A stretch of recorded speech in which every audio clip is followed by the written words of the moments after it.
सच जो तत् प्रभावश्च तत् समासेन्द्रमीश। पहले दूसरे श्लोकों के भगवान क्षेत्र और क्षेत्रज्ञ की परिभाषा बताई। क्षेत्र क्या है?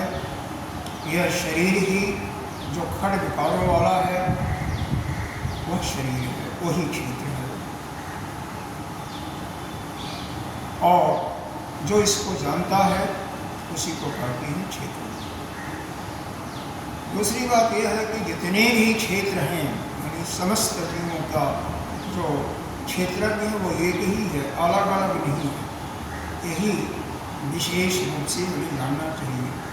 हमें प्रतीति हो रही होती है कि हर एक का क्षेत्रज्ञ अलग अलग है, जीव अलग अलग है, क्योंकि अलग अलग वर्षों पर भोगता है। लेकिन वास्तव में इस जीव नाम की तो कोई है ही नहीं सकती है, केवल मात्र प्रतीति है। यह तो उस आत्मा का ही प्रतिबिंब के रूप में है।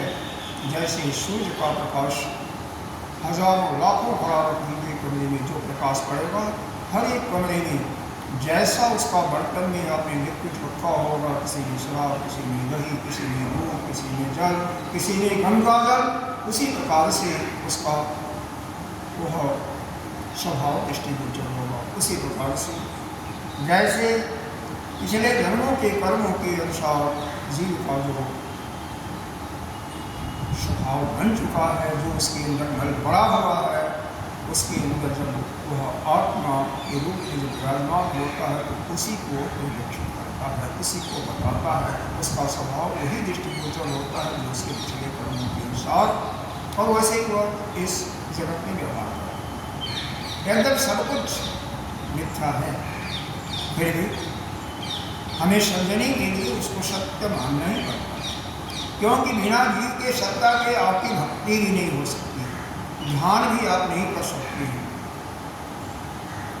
और यज्ञ दान तब जितना भी किया बताया गया है वेद में, वह कुछ भी नहीं कर सकते। जब कुछ कर नहीं सकते तो आपका अंतःकरण कैसे शुद्ध होगा? और अंतःकरण शुद्ध नहीं होगा तो उपासना करके यह चित्त की एकाग्रता जब नहीं होगी तो ज्ञान कैसे अंतर आपके अंदर आएगा?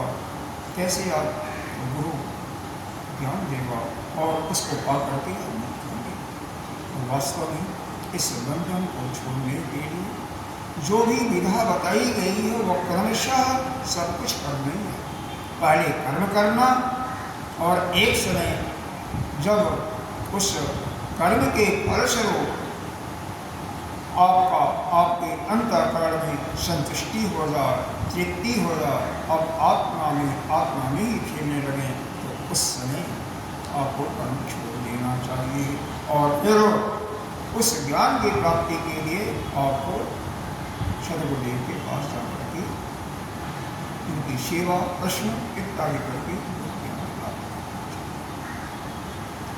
अब यहाँ पर तीसरे श्लोक में बताया गया है तत् क्षेत्र का विशेष रूप से बताने के लिए। वहाँ पर तो केवल संक्षेप में बता दिया, थोड़ा सा विशेष, ये भी संक्षेप में ही है लेकिन थोड़ा सा विस्तार करेंगे। तत् क्षेत्रम जच्च जागृतच्च, वो क्षेत्र कैसा है, उसका स्वरूप कैसा है? जट विकार यथस्य, उसमें विकार कौन कौन से होती हैं? और क्या जतस्य, उसका कारकत्व क्या है और कार्यतत्व क्या है? सच जो जब प्रभाव से, और उसका प्रभाव क्या है? ये किसका होगा? क्षेत्र प्रभाव। तत्समासीन, उसको हे भाई अर्जुन तुम उसको समासीन, दो पद्धतिवत होती है किसी विचार को व्यक्त करने के लिए दो पद्धति होती है, व्यास पद्धति और एक समास पद्धति। व्यास पद्धति में किसी भी शब्द का, किसी भी वाक्य का, किसी भी स्टेंजा का उसको विस्तार में वर्णन किया जाता है। एक ही चीज़ का आप घंटों वर्णन कर सकते हैं, एक शब्द पर बोल सकते हैं, लेकिन समास के रूप में, शुद्ध रूप में आपको बताना है और फिर बेशक उसका बाद में विस्तार करें शुद्ध रूप में, संक्षेप से संक्षेप में। क्योंकि यहाँ पर देखिए भगवान अर्जुन ये दोनों कहाँ खड़े हैं? युद्ध के मैदान में खड़े हैं। अब युद्ध के मैदान में इसको विस्तार से कैसे समझा सकते हैं? तो सूत रूप समझा सकते हैं, क्योंकि दोनों सेनाएं लड़ने के तैयार हैं। क्योंकि अर्जुन अपने धनुष को रख देता है कि मैं युद्ध नहीं करूँगा, क्योंकि सामने जो खड़े हैं वो हमारे भाई हैं, हमारे गुरु हैं, हमारे कुल गुरु हैं, हमारे दादाजी हैं। हम कैसे इस पर ईशु यानी बाण चलाऊँगा? मैं नहीं चला सकता, इसलिए मैं युद्ध नहीं करूँगा। और इससे अच्छा तो होगा भिक्षा मांग करके ही जीवन निर्वाह करना। फिर भगवान उसको सूत्र रूप में हर चीज समझाने की कोशिश करते हैं। यह क्षेत्र कैसा है, इसका स्वरूप कैसा है, उसमें कौन कौन से विकार होते हैं, उसका कार्यत्व क्या है और कारणत्व क्या है। क्योंकि कोई भी कार्य कारण से ही उत्पन्न होता है। जैसे घट है, उसका कारण क्या है? मिट्टी है। बिना मिट्टी के वह घड़ा उत्पन्न नहीं हो सकता। इसलिए यहाँ पर कारत्व और कारणत्व दोनों बताया गया। सच जो और उसका जो अधिष्ठात्र यानी ये क्षेत्रज्ञ है, जो उसके प्रभाव पड़ता है, तत्समासी उसको तुम समास के रूप में यानी संक्षेप में या सूत्र रूप में मेरे से तुम ऋषि बहुधा गीतम छंदोभिः विविधैः पृथक् ब्रह्मसूत्रं पदेश्चैव हेतुमद्भिः विनश्चितैः ऋषिभिः बहुधा गीतं छन्दोभिः विविधैः पृथक् ब्रह्मसूत्रं पदेश्चैव हेतुमद्भिः विनिश्चितैः। यहाँ पर बता रही हूँ, ऋषि जो है क्या करते हैं? बहुत से ऋषि छंद, इसका यहाँ पर छंद का अभिप्राय है, जो हमारे श्रुति हमारे वेद हैं, उनके छंदों को गायन के रूप में बताते हैं। जैसे आपने तैत्रीय उपनिषद में भी पढ़ा होगा, सुना होगा, जब उसको शिष्य को ज्ञान हो जाता है, उस शिष्य का मन उस उपनिषद में रम जाता है, तो क्या कहता है? वो इस प्रकार से वह गायन करने लगता है। जब कभी भी कोई ऐसी घटना घटती है कि उसके मस्तिष्क को जब झकझोर देता है, तो वह अपने में मस्त, और वास्तव में यही मस्ती साधक के अंदर आ जाती है। कब आती है? जब उसका मन उस अपनी आराधनी या जो कार्य कर रहा है भगवान का, अपनी आराधना का, लीलाओं का वर्णन कर रहा है या सुन रहा है, या उपनिषदों का ज्ञान को धारण करा, उसमें मन उसका बन जाता है। उसके अतिरिक्त उसको कुछ भी नहीं अच्छा लगता। उस समय यह स्थिति पैदा मस्ती, एक मस्ती वाली बात बता रही हूँ। परशुराम भगवान के 24 अवतारों में से एक थे। सभी लोग इनके बारे में परिचित होंगे। इनके पिता को एक अर्जुन शास्त्रास्त्र अर्जुन नाम का एक राजा था, उसने मार दिया था। इन्होंने उस समय प्रतिज्ञा किया कि भाई भी मारे गए थे कि मैं क्षत्रियों का कुल का नाश कर दूंगा, और 21 बार पृथ्वी को क्षत्रिय नहीं किया। इसका मतलब सारे क्षत्रियों को नहीं मारा, यह मत सोचिए। जो दुष्ट क्षत्रिय थे, अहंकारी थे, उन्हीं को मारा।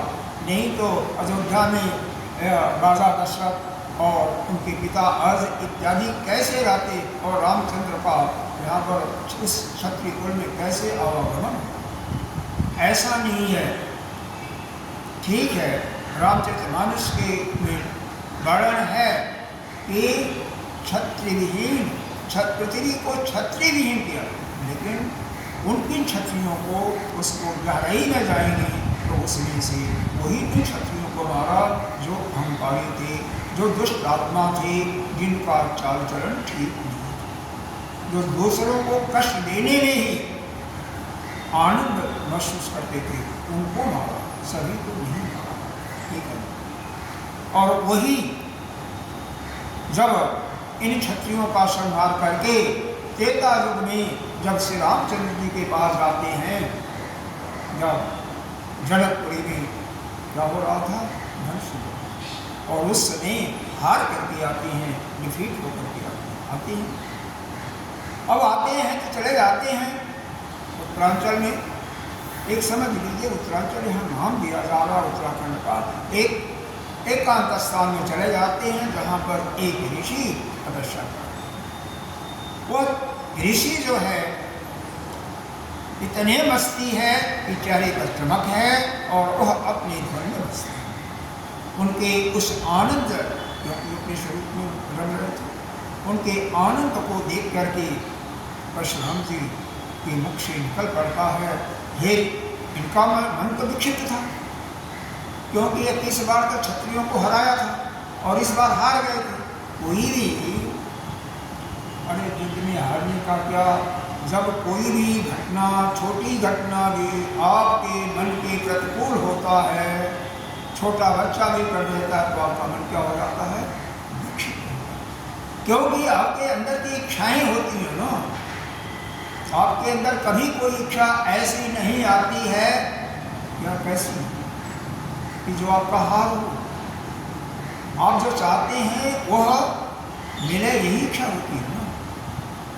और जब वो नहीं मिलता है तो आपका मन पर एक विपरीत प्रभाव पड़ता है, अच्छा मन को नहीं लगता। इसलिए वह तो अपनी मस्ती में थे और इनका मन का जो विक्षिप्त कहा वो और बढ़ जाता है। जब कोई एक दुखी मनुष्य किसी सुखी मनुष्य को देखता है जो कि अपने शरीर में रम रहा, हमेशा आनंद ही आनंद उसके चेहरे पर दिखाई देता है, तो उसे जलता ईर्ष्या करता है। इनके मन में ईर्ष्या का भाव होने से इनका दुख और बढ़ जाता है, यानी इनके मन पर विक्षिप्तत्व की भावना और बढ़ जाती है। उनसे फिर भी पूछती है कि आप क्या कर रहे हैं, किस लिए, किस कारण से आपके अंदर इतनी मस्ती दिखाई दे रही है, आपकी आवाज़ जो तेज बता रहा है। उन्होंने कहा, मैं केवल तत्व का चिंतन कर रहा हूँ। छांदोपनिषद में, छांदोपनिषद के अंतर्गत जो महावाक्य क्या है, तत्व, तो उसमें यही है कि तत्व से जो तू है और जो हुआ परमात्मा, दोनों एक ही है। तत्व, तुम और वो दोनों एक ही है, उसी का मतलब। जब तत्व की बात सुना इन्होंने, कुछ दिन रहे, ऐसे बात चलती रही, इनके मन में भी शांति आने लगी, इनको आनंद आने लगा, उनके मन पर जो विक्षिप्तता थी वह घटने लगी। कहते हैं ऋषिवर, मेरे को इसको विस्तार में समझाइए, हम भी इसी मस्ती में रहना चाहते हैं। उन्होंने कहा, देखिए आप प्रभु भगवान के अवतारों में से एक, आपको मैं नहीं समझा सकता, मैं उसके योग्य नहीं हूँ कि मैं आपको ज्ञान दे सकूँ। कौन भी देगा? एक आपके ही समदृश्य, यह कौन है? गुजरात में है, जामनगर के पास में दत्तात्रेय भगवान, उनके पास जाइए, वह आपको ज्ञान देगा, वह तत्व की बातें आपको। तो फिर वहाँ से जाते हैं गुजरात, दत्तात्रेय भगवान, और उनसे मुलाकात होती है और फिर तत्व का उपदेश देते हैं और उनको फिर वह अपने स्वरूप में रमण करने लगते हैं। इस प्रकार से यहाँ पर जो यह बताया गया कि ऋषि लोग उस वेदों के ऋचाओं का जब वह बस्ती में आ जाते हैं तो अपने आप गायन शुरू हो जाता है। जैसे तत्वीय उपनिषद के शिष्य की बात बताया और दूसरा दृष्टांत परशुराम जी का। तो हमें अपने स्वरूप में जो भी कर्म करें उसमें इतना तल्लीन हो जा, इतना रत हो जा कि उसमें हमारा सारी इंद्रियां, मन, बुद्धि उसी में। आप जाप कर रहे हैं केवल मंत्र का, जो भी गुरु के द्वारा प्रदत्त है, उसी में इतना लीन हो जाइए कि आपको संसार की कोई वस्तु नहीं दिखाई दे। आप संसार से बिल्कुल उस समय अलग। कैसे? जैसे सुसुप्ति अवस्था में न तो जागृति का जो भाव है वह रहता है, न सुसुप्ति का भाव रहता। भाव और भाव दोनों से परे। आपके समक्ष केवल वही है जिस मंत्र का जाप कर रहे हो, और वह जिसको लक्षित करता है, उसके अलावा और कोई चीज नहीं। ऐसा नहीं। अगर इस प्रकार से आप घड़ी दो घड़ी भी करते हैं साधना, तो देखिए आपका मन पर क्या संस्कार पड़ता है, क्या सुंदर संस्कार पड़ेगा उसको भी। और हम क्या करते हैं? हम तो समय पास करते हैं।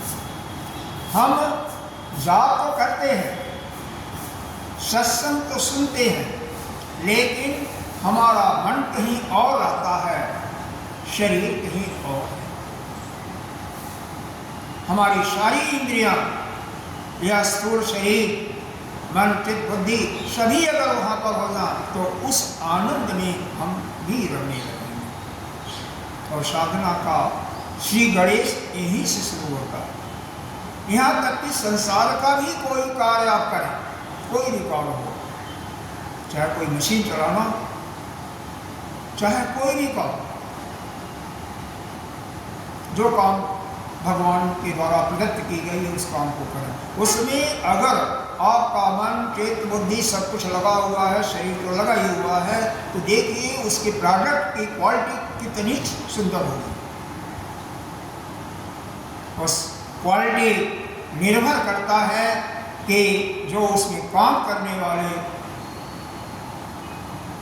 मजदूर हैं या कर्मचारी हैं, उनकी तल्लीनता कितनी है उस अपने काम में, कितना उनका समर्पण है। जितना ही समर्पण होगा उतना।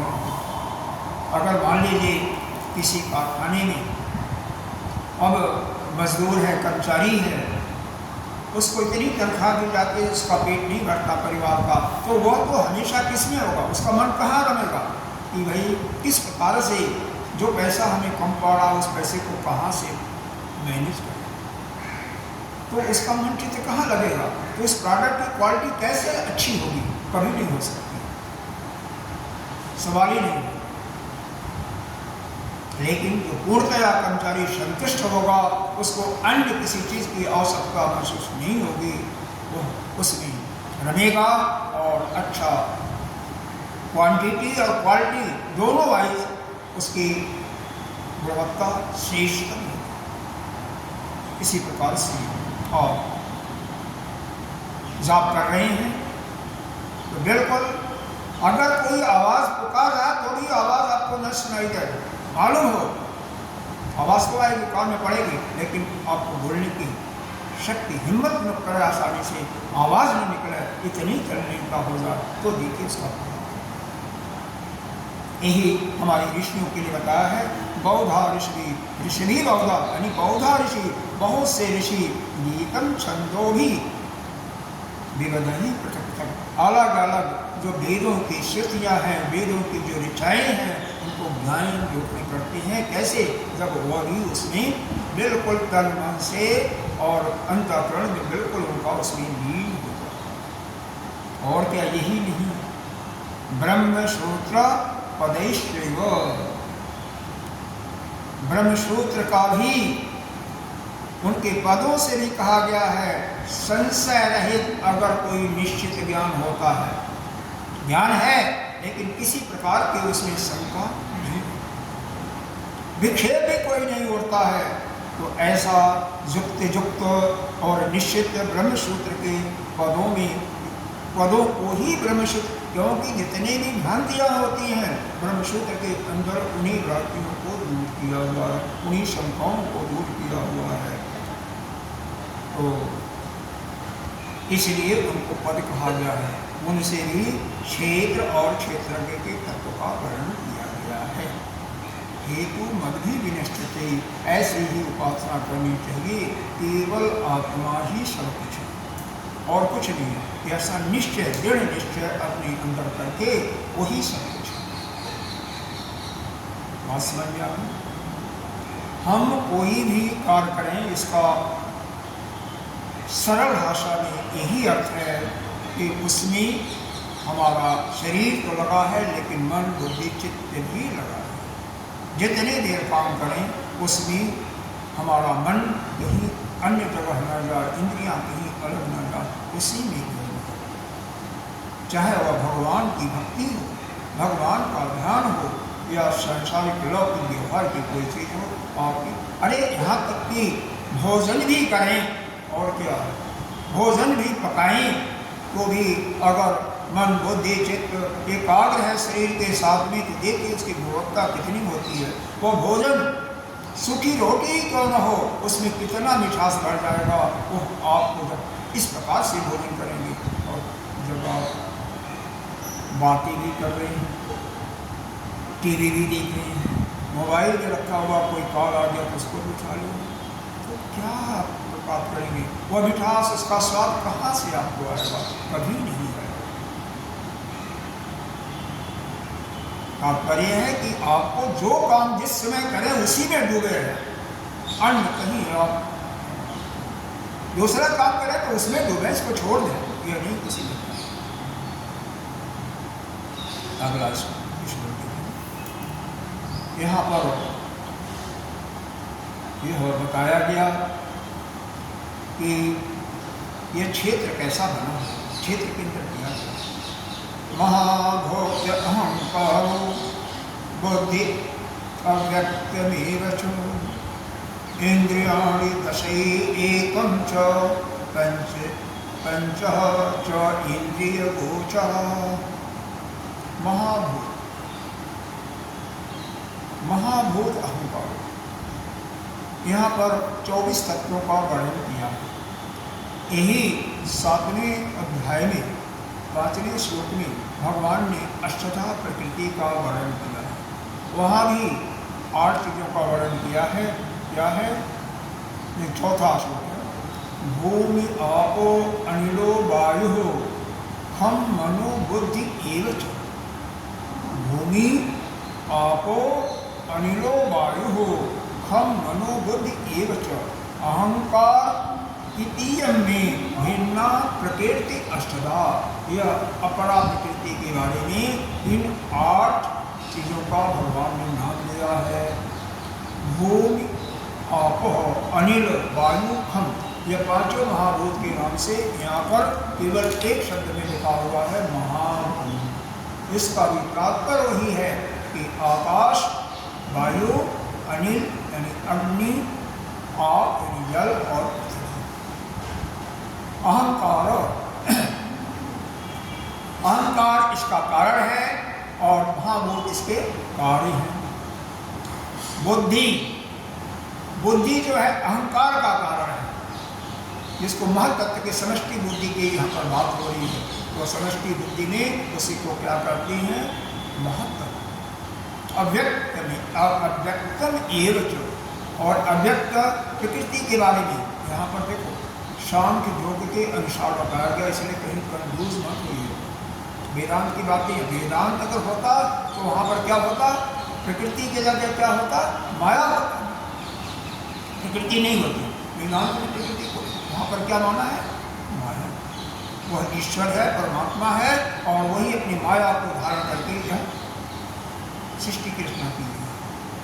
इसलिए जगह जगह अलग अलग वर्णन है। मार्ग तत्व की जगह वहाँ पर हिरण्यगर्भ आ जाएगा, या सूत्रात्मा आ जाता है, या ब्रह्मा जी आ जाते हैं। पुराणों में ब्रह्मा जी को बताया गया है। इस प्रकार से अलग अलग नाम है, बाकी है एक ही चीज़। कंफ्यूजन नहीं करना चाहिए, कंफ्यूज नहीं होना चाहिए। ठीक है? तो यह क्या है?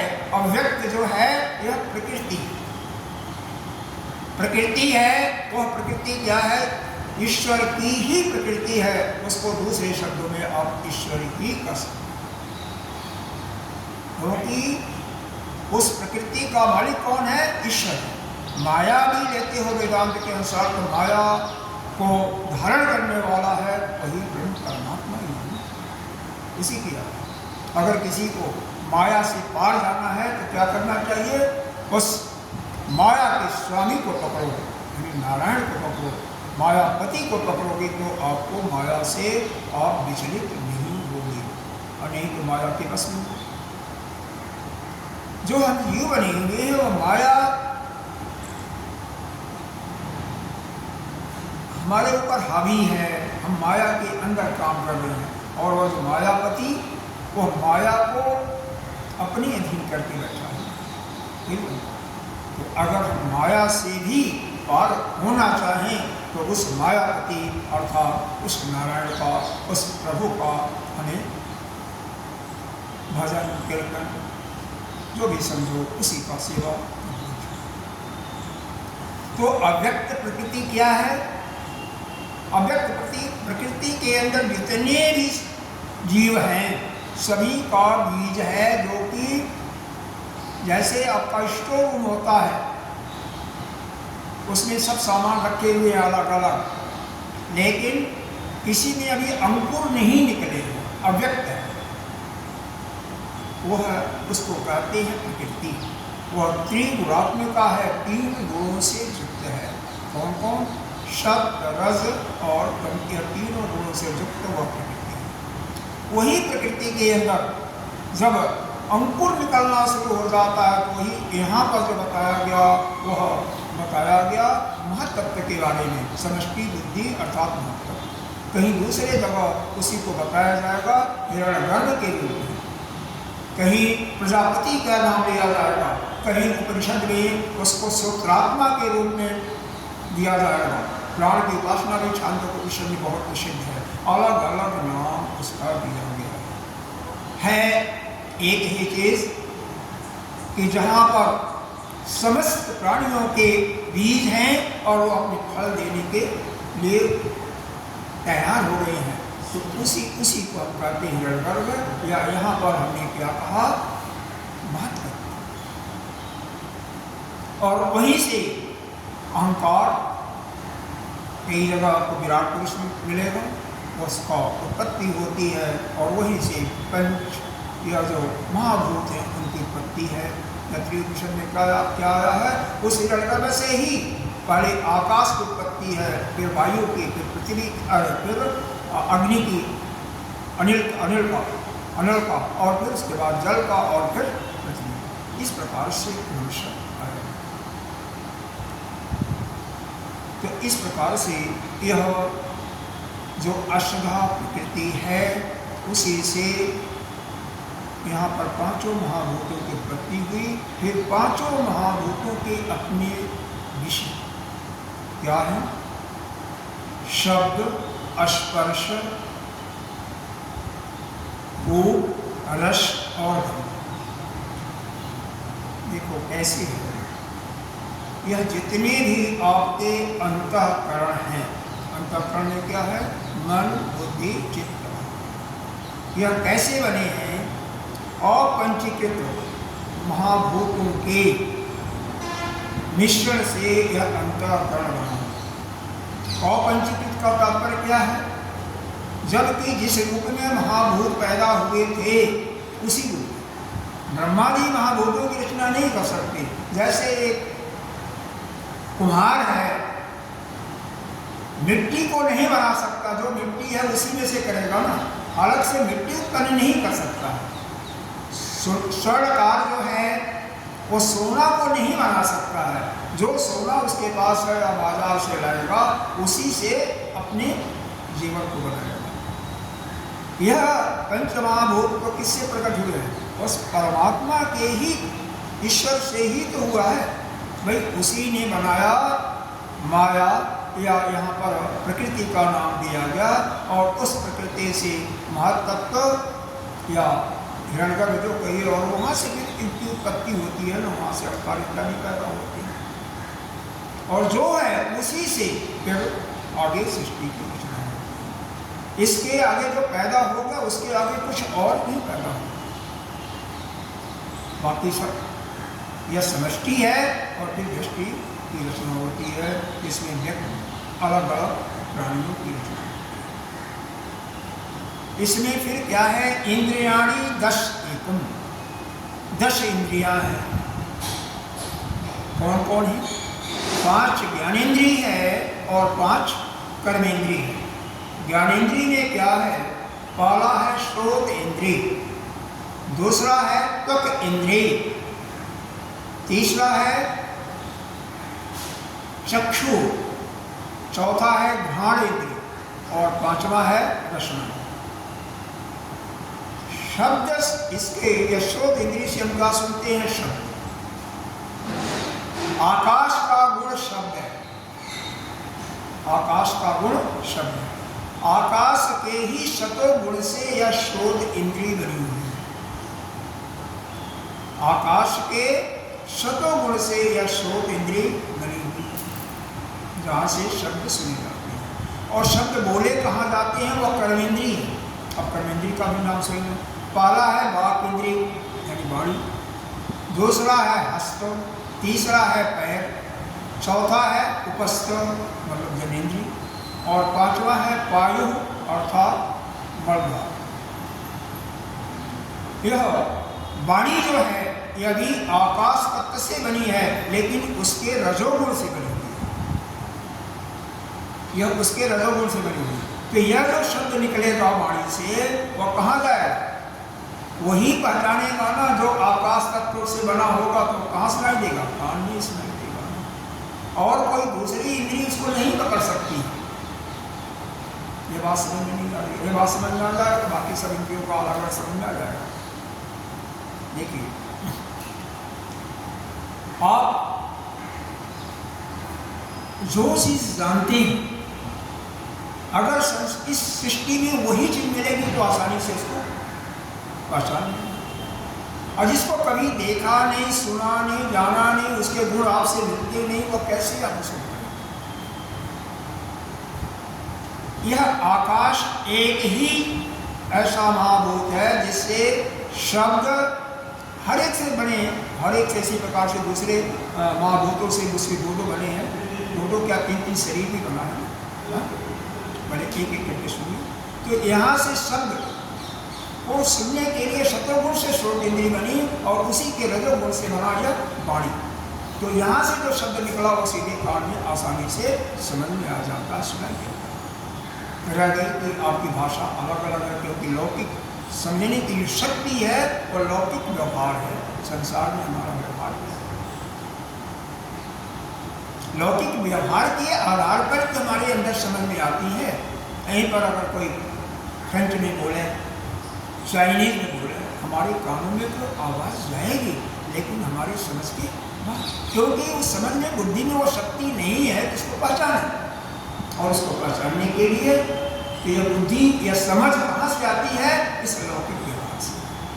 व्यवहार से हम सीखते हैं, एक दूसरों से सीखते हैं, स्वाध्याय करके सीखते हैं। अब अध्यात्म की बात है तो कहाँ से सीख रहे हैं? सत्संग के माध्यम से सीख रहे हैं। और जो आकाश का तमोगुण है, उस तमोगुण का उसी का नहीं बल्कि जितने पांचों महाभूत हैं तब सबके तमोगुण के मिक्सचर से यह बना हुआ है शरीर, जो 5-6 फुट का दिखाई दे रहा है, मोटा तगड़ा, उनके तमोगुण से। अब दूसरी इंद्रिय लाइए, वायु के शतगुण से बना यह त्वचा इंद्रिय, तक इंद्रिय कहते हैं, जो स्पर्श सुख देता है, स्पर्श का सुख। इसका मतलब स्पर्श यानी कोई भी वस्तु होगी, किससे स्पर्श होता है? कोई अपने हाथ से करे तो उससे स्पर्श होगा, हाथ से। हाथ किससे बना है? जो इसे ग्रहण करते हैं, यह भी वायु के ही रजोगुण से बना हुआ है। इसीलिए हाथ जब इस त्वचा बन जाएगा तो वह स्पर्श को अनुभव, समझ में बात आ रही? यह हाथ जो है यह वायु के रजोगुण से, और वायु के सतो गुण से बना हुआ यह त्वचा एक ही गुण है, केवल रजो और सतो का अंतर, बाकी तत्व एक ही है। इसलिए जैसे ही हाथ शरीर के किसी भी त्वचा पर जाता है उसका अनुभव आपको होने लगता है। वायु स्वतः त्वचा पर जब स्पर्श होता है, गर्मी में शीतल हवा और सर्दी में गर्म हवा, तो उसका अनुभव आपको तुरंत हो जाता है। होता है कि नहीं होता? इसी प्रकार से यह चक्षु यह बनी है अग्नि के शतोगुण से, अग्नि के शतोगुण से। और दूसरी इंद्रिय जो है क्या है, इसके अग्नि के जो रजोगुण से बनी है वो पैर है। इसीलिए पैर अग्नि में क्या है, शक्ति है, तो पैर में भी शक्ति से भागने लगता है, कभी यहाँ कभी वहाँ, जैसे जितना जिसके अंदर तेज होगा, अग्नि तत्व ज्यादा होगा, उतना ही भागने में। एक बात और समझो, जितने भी पित्त प्रकृति वाले होते हैं, पतले दुबले दिखाई देते हैं, उनमें तेज की मात्रा ज्यादा होती है और भागने में तेज होती है।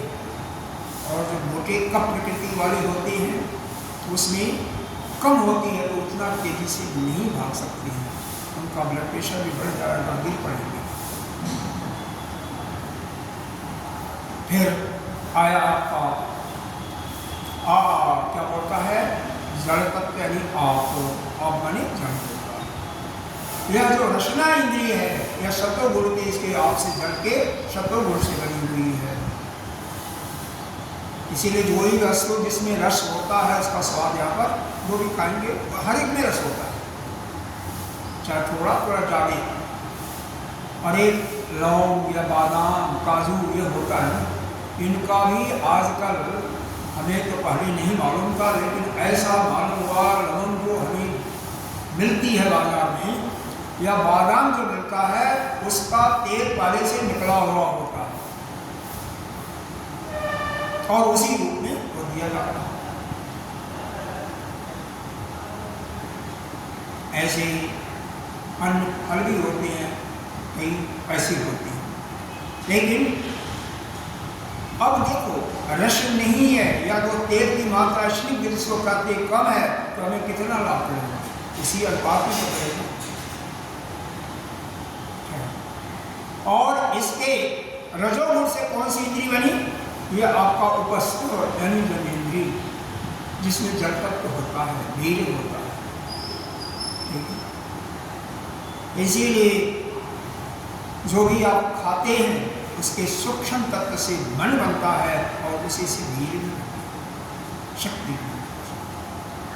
और फिर पृथ्वी है, इसके शतोगुण से घ्राण इंद्रिय बनी, जहाँ पर सूंघने की शक्ति आती है। कभी तो किसी में पृथ्वी का गुण होता है, उसको सूंघ करके मालूम हो जाता है क्या है, कैसा है, अच्छा है, बुरा है। इसके रजोगुण से बना आपका वायु यानी मलद्वार, जिससे आपका मल का विसर्जन है। इस प्रकार से यह पंच महाभूतों से ही हमारे यह पांचों ज्ञानेन्द्रियाँ, पांचों कर्मेंद्रियाँ यह बनी, और इनके तमोगुण के मिश्रण से आपका शरीर बना, और इनके अपंचीकृत सत्वगुण से यह आपका बना अंतःकरण, जिसमें यहाँ पर एक ही शब्द से दिया गया मन, लेकिन मन उपलक्षित करता है मन, बुद्धि, चित्त, अहंकार चारों को अलग।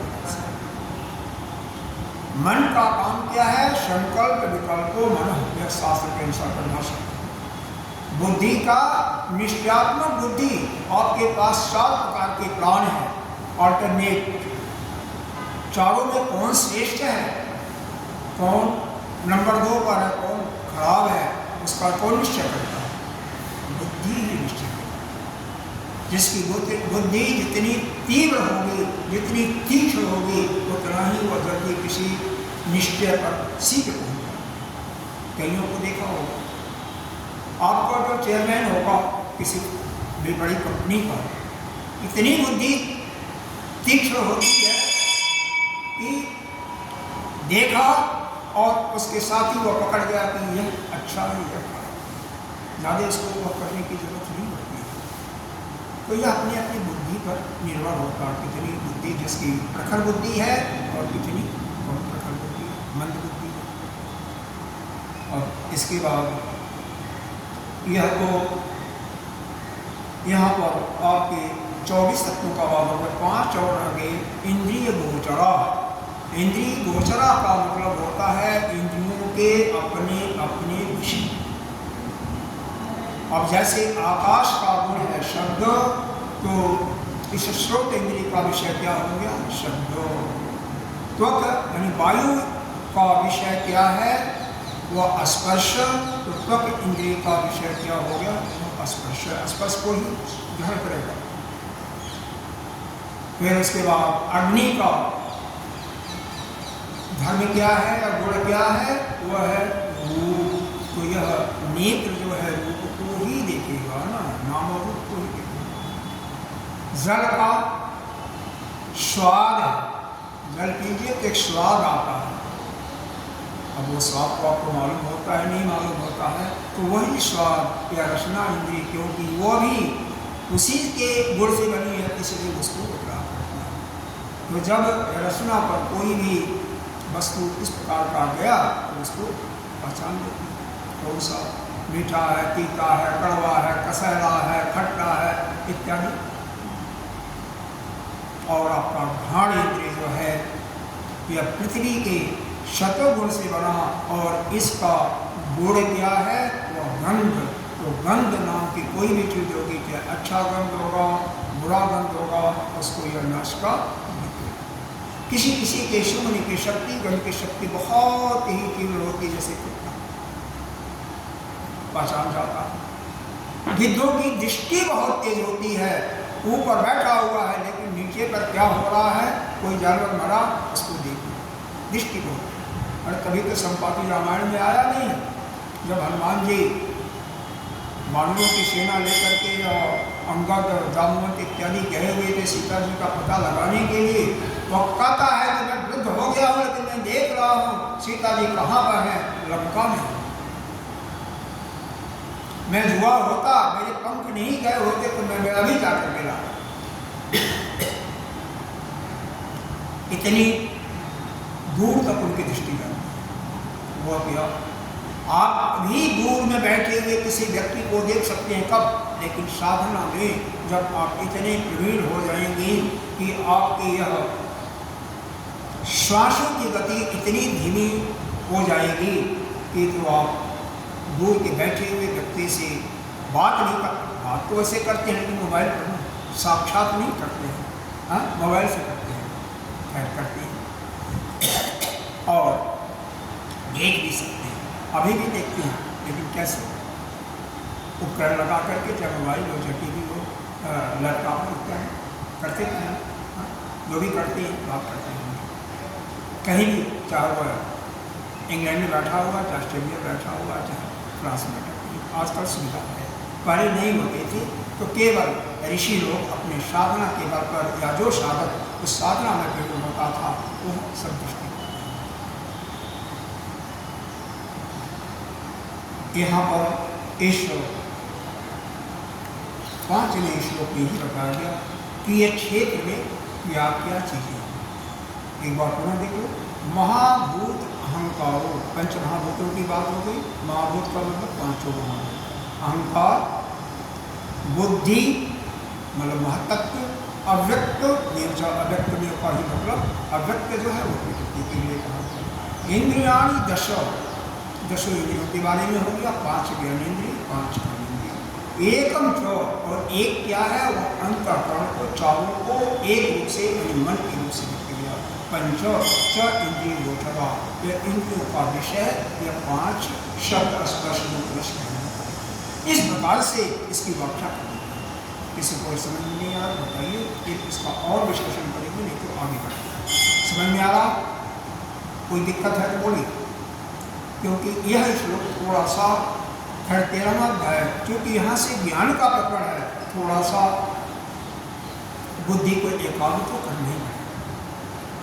यहाँ पर पूरा वेदांत है, वेदांत को पढ़ने के लिए, समझने के लिए एकाग्रता बहुत ही आवश्यक है। अगर कोई एकाग्र, जिसका चित्त एकाग्र नहीं है, वो नहीं समझ सकता।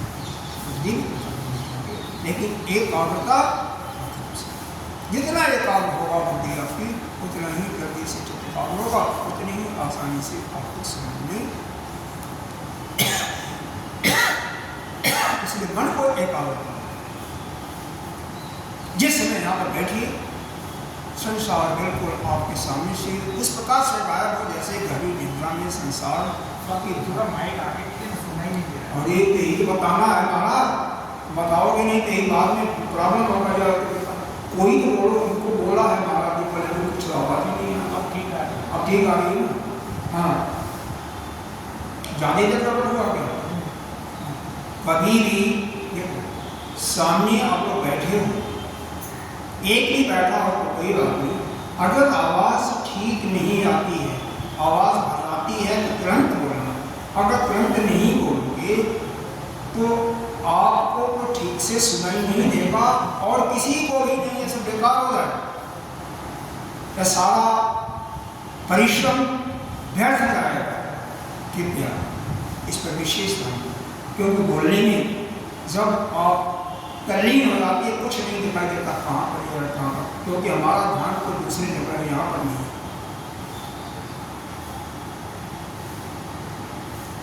इसी प्रकार से आप भी उस परमात्मा के बगल में अपने जिस काम को कर रहे हैं उसमें लीन हो जाइए कि बाकी चीज़ कुछ नहीं दिखाई देती। फिर वही आपकी सुंदरता है, वही आपका सुंदर। दोनोकाम हो, चाहे आध्यात्मिक काम हो, आध्यात्मिक जगत हो, या संसार में हो, लोग व्यापार में। अगला श्लोक देखिए। अब यहाँ पर अगले श्लोक में क्या बता रहे हैं? यह जो विकार है इस क्षेत्र के, उन विकारों पर चर्चा की जाएगी। क्या विकार? और यह विकार जो है आत्मा के धर्म नहीं है, यह क्षेत्र के धर्म है। क्या है? इच्छा देश सुखम दुखम संघात चेतना धृति एतच्छेत्रं समासेन सविकारं उदाहरणम्। इच्छा देशम सुखम दुखम संघात चेतना धृति, धृति कहते बुद्धि को। एतत् क्षेत्रं समासेन सविकारं उदाहृतम्, मतलब बताया जा रहा है, उदाहित किया जा रहा है, उसको स्पष्ट किया जा रहा है। पहला विकार है इच्छा। सबसे बंधन का कारक हमारी इच्छाएं, चाहे वो बहुत बड़ा संत हो, चाहे वो फकीर हो। बिल्कुल हर एक, अगर जिसके पास कोई इच्छा नहीं है, इच्छा रहित हो, उसके चित्त में कोई भावना भी नहीं आएगी। जैसे हमारे मन में क्या आता है, अभी यह विचार आया, फिर दूसरा आया, तीसरा आया, चौथा आया, वो बिल्कुल शांत रहेगा। और वास्तव में वही जो है अपने स्वरूप में स्थित है। जिस समय लगा आप बैठे हुए हैं, शांत, कुछ नहीं कर रहे, न आपका बुद्धि कुछ सोच रही है, न मन में कोई वृत्ति उत्पन्न हो रही है, शरीर भी शांत है। उसी को कहते हैं स्वरूप स्थिति। केवल बस्ती आपके मन में चलेगी, और जब विचार जितना ही उठेगा उतना ही मन चंचल। मन को एकाग्र करने के लिए से या भगवत भक्ति वासना करते हैं, या योगाभ्यास के माध्यम से ध्यान की गहराई में जाते हैं, या प्राणायाम के द्वारा इन शास्त्रों को सूक्ष्म से सूक्ष्म करते जाते हैं, तो यह एकाग्रता की भक्ति है। तो पहला है इच्छा, और वह इच्छा करेंगे किसी भी चीज को चाहने की, प्राप्त करने की इच्छा मन में भावना आएगी, कामना आएगी, तो अगर वह प्राप्त करने में आपको कर्म तो करना पड़ेगा। तो अगर कोई बाधा डालेगा तो क्या होगा? द्वेष करोगे उससे, क्रोध आएगा, मिल जाएगा तो उसको बारंबार भोगने की प्रवृत्ति आएगी, उससे लोभ आएगा। तो यहाँ पर देश की बात दिया, और मिल गया तो क्या होगा? सुख होगा। अब इन वस्तु का वियोग होगा तो क्या हो जाएगा? दुख होगा। संघात चेतना धृति। संघात कहते हैं पिंड को, चेतना कहते हैं शक्ति को, धृति वाली बुद्धि। एक क्षेत्र, तो इस क्षेत्र में इस प्रकार के इतने विकार हैं। एक इच्छा, देश, अब देश आया तो राग दिया नहीं हुआ, लेकिन राग लगा सकते हैं। सुख दुख, जहाँ पर इच्छा आएगा वहाँ पर राग और देश दोनों आएगा, लेकिन यहाँ पर केवल देश की बात की, आग की बात नहीं की। और उसके परिणाम स्वरूप सुख और दुख भी होगा। यह कहाँ पर होगा? आपके बुद्धि में ही, धृति में ही उपलक्षित होगा, चेतनता में ही वही बाधित होगा। तो समाज से हमने बताया कि किसी भी वस्तु का विचार दो प्रकार से किया जाता है, एक व्यास पद्धति और एक समास पद्धति। व्यास पद्धति में उसको विस्तार से कहा जाता है और समास पद्धति से उसको शुद्ध रूप में कहा जाता है। तो यहाँ पर भगवान बता रहे हैं, उसको संक्षेप में सभी प्रकार के विकारों को, ये जो शरीर के विकार हैं, क्षेत्र के विकार हैं, उनको मैं संक्षेप में तुम्हें बता रहा हूँ। तो यह सारे विकारों को भगवान ने यहाँ पर एक प्रकार से संक्षेप में बताया। यह देखो, यह हमारे ये 10 इंद्रियां हैं, इन्हीं को हम कहते हैं संघात। कार्य इनको कहते हैं करण भी कहते हैं। एक शब्द है, यह टेक्निकल शब्द है करण। करण का कार्य और कारण होता है, लेकिन यह करण के रूप में सारे इंद्रियां ही हैं। कार्य के रूप में शरीर को लेते हैं, करण के रूप में 10 इंद्रियों को लेते हैं, क्योंकि यह अंतःकरण की वृत्ति है, उसी में प्रकाशित होती है, जो कि अग्नि से प्रचलित लोहपिंड की भांति यह आत्म चैतन्य के रूप में आभास होता है। जैसे आत्मा का चैतन्य होता है, तो उस चेतनता के फलस्वरूप ही अगर वह शक्ति न हो तो इंद्रियों में कोई शक्ति आपको दिखाई नहीं। वह जो आत्मा है, उसी से यह जो चिदाभास है जीव शक्ति लेता है, और जैसे ही चिदाभास यानी जीव इस शरीर से निकल जाता है, जैसे आत्मा के शरीर में तब भी रहता है, क्योंकि आत्मा तो कण कण में विद्यमान है। मरा हुआ व्यक्ति में भी आत्मा है, लेकिन उसकी जो शक्ति है उसको किसी भी इंद्रिय और शरीर में नहीं पहुंच सकती है, इसलिए वो मृत्यु मालूम है। उस समय उसका हाथ उठाइए तो गिर पड़ेगा नीचे पृथ्वी के गुरुत्वाकर्षण शक्ति की वजह से। हमारे भारतवर्ष में विचारों की बहुत ही प्रधानता है। विचारों में कोई रोक नहीं है, कोई किसी प्रकार का, किसी भी दर्शन शास्त्र का, किसी भी श्रुति में जो लिखा हुआ उस पर कुछ भी बोल सकता है, स्वतंत्रता है। समाज में बेशक नहीं, लेकिन वहाँ पर तो स्वतंत्रता है। विदेशों की स्वतंत्रता नहीं। कभी कोपरनिकस, गैलीलियो जैसे महान विद्वानों को पीड़ा दुख, कितना महान दुख उठाना पड़ा था। क्यों?